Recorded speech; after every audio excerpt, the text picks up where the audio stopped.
The National Park Service in the United States will mark its 100th anniversary in 2016. As it nears its second century, the Park Service plans to increase its educational programs for students and teachers.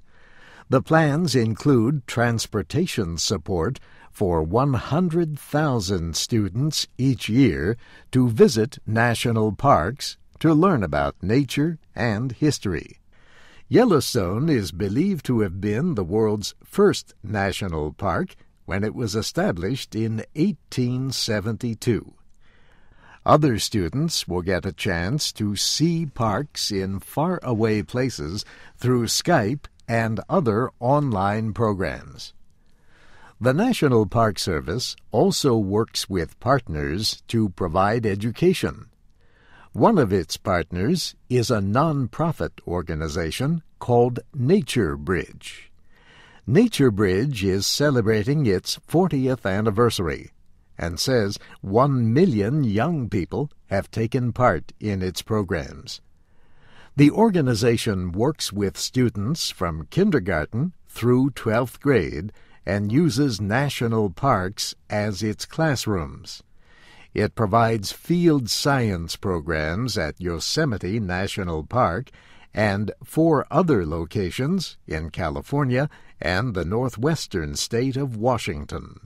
Now, Nature Bridge is launching an East Coast Center with a $4 million grant from Google.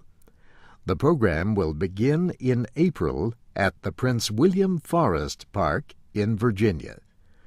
Students stay for 3 to 5 days in Nature Bridge programs. The activities are aimed at developing their science skills. For example, they learn about different soils and study water quality under a microscope. Jason Morris is Executive Vice President of Nature Bridge. He says when they are not sleeping, eating, or in a laboratory, the students spend their time outdoors. Julia Washburn is Associate Director of Education and Interpretation for the National Park Service. She says, in a time of budget cuts, the agency has to find ways to still meet its goals. We're not likely to get a lot of new money, in this current economy. This is about doing different work with the money that we have and redirecting resources into it. Ms. Washburn says one of the most important services that the Park Service provides every day is nature interpretation. Park rangers try to make visiting the outdoors more meaningful. Interpretation is a form of informal education.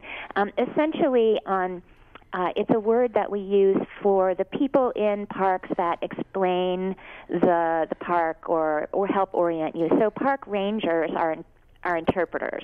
They orient you to the place you're in and help you make connections, emotional and intellectual connections with the place.